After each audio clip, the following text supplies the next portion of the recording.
Hi friends, പുതിയൊരു വീഡിയോയിലേക്ക് എല്ലാവർക്കും സ്വാഗതം.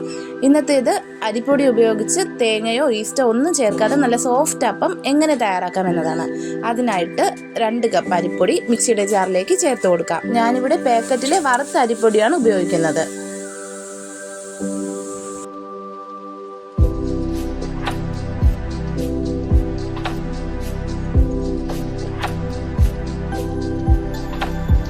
ഇനി ഇതിലേക്ക് ചേർത്ത് കൊടുക്കേണ്ടത് 1 കപ്പ് ചോറാണ്.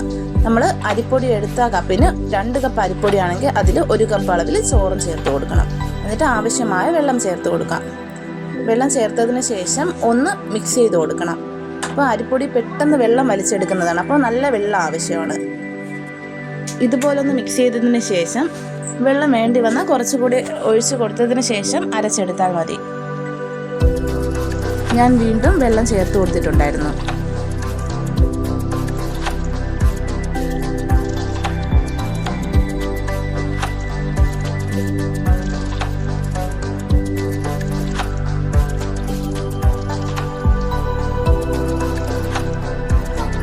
ഇനി ഇത് നന്നായിട്ടൊന്ന് അരച്ചെടുക്കാം.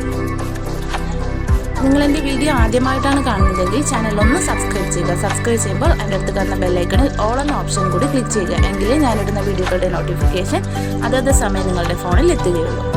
ഇതിവിടെ അരച്ചെടുത്തിട്ടുണ്ട്. ഇനി ഇതൊരു ബൗളിലേക്ക് മാറ്റാം. ഇനി ഇതിലേക്ക് ചേർത്ത് കൊടുക്കുക എന്ന് പറയുന്നത് തേങ്ങ വെള്ളം അരയ്ക്കുമ്പോൾ വേണമെങ്കിലും കൂടെ ചേർക്കാം. ഇത് ഞാൻ 2 ദിവസം മുന്നേ എടുത്തു വെച്ച തേങ്ങ അതിൽ 1 സ്പൂൺ പഞ്ചസാരയും കൂടി ഇട്ട് ഫ്രിഡ്ജിൽ വെച്ചതായിരുന്നു. അതും കൂടി ചേർത്ത് മിക്സ് ചെയ്തതിന് ശേഷം നമുക്കൊന്ന് അടച്ചു വെക്കാം. ഇത് തലേ ദിവസമാണ് വെച്ചത്, ഇപ്പോൾ പിറ്റേ ദിവസം രാവിലെ ആയിട്ടുണ്ട്. ഇനി ഇതിലേക്ക് 1/2 ടേബിൾ സ്പൂൺ സോഡാപ്പൊടിയും ആവശ്യത്തിന് ഉപ്പും കൂടി ചേർത്ത് ഒന്നുകൂടി മിക്സ് ചെയ്ത് ഒരു അരമണിക്കൂർ കൂടി റെസ്റ്റ് ചെയ്യാനായിട്ട് വെക്കാം. അരമണിക്കൂറോ 1 മണിക്കൂറോ വെച്ചാൽ മതി.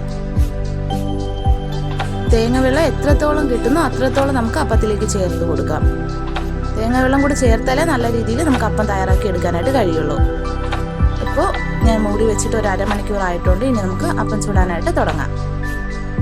മാവൊക്കെ ഒന്ന് പതഞ്ഞു വന്നിട്ടുണ്ട്.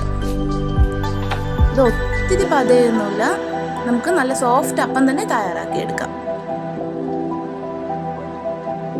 വീഡിയോ ഇഷ്ടമായാൽ ഒന്ന് ലൈക്കും കൂടി ചെയ്തേക്കണേ, എങ്കിൽ മാത്രമേ അത് മറ്റുള്ളവരിലേക്കും ഷെയർ ചെയ്ത് പോവുകയുള്ളൂ.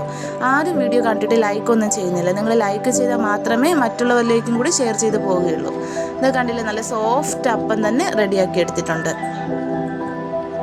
നല്ല ഹോൾസൊക്കെ വന്ന് നല്ല സൂപ്പർ അപ്പം തന്നെ നമുക്ക് റെഡിയാക്കാനായിട്ട് പറ്റും. ഈ റെസിപ്പി ഇതുപോലെ തന്നെ ഫോളോ ചെയ്യുക. ഇത് കണ്ടില്ലേ, നമ്മുടെ അപ്പം നല്ല സൂപ്പറായിട്ട് വന്നിട്ടുണ്ട്. ഇതുപോലെ ഒന്ന് ട്രൈ ചെയ്ത് നോക്കിയിട്ട് നിങ്ങളുടെ അഭിപ്രായം കമൻറ്റ് ബോക്സിലൂടെ എന്നെ അറിയിക്കുക. അപ്പത്തിൻ്റെ കൂടെ കടലക്കറിയാണ് വെച്ചിട്ടുള്ളത്. ഇതുപോലെ പല റെസിപ്പീസും ചാനലിൽ അപ്ലോഡ് ചെയ്തിട്ടുണ്ട്. കണ്ടു നോക്കിയിട്ട് നിങ്ങളുടെ അഭിപ്രായം അറിയിക്കുക. Thanks for watching.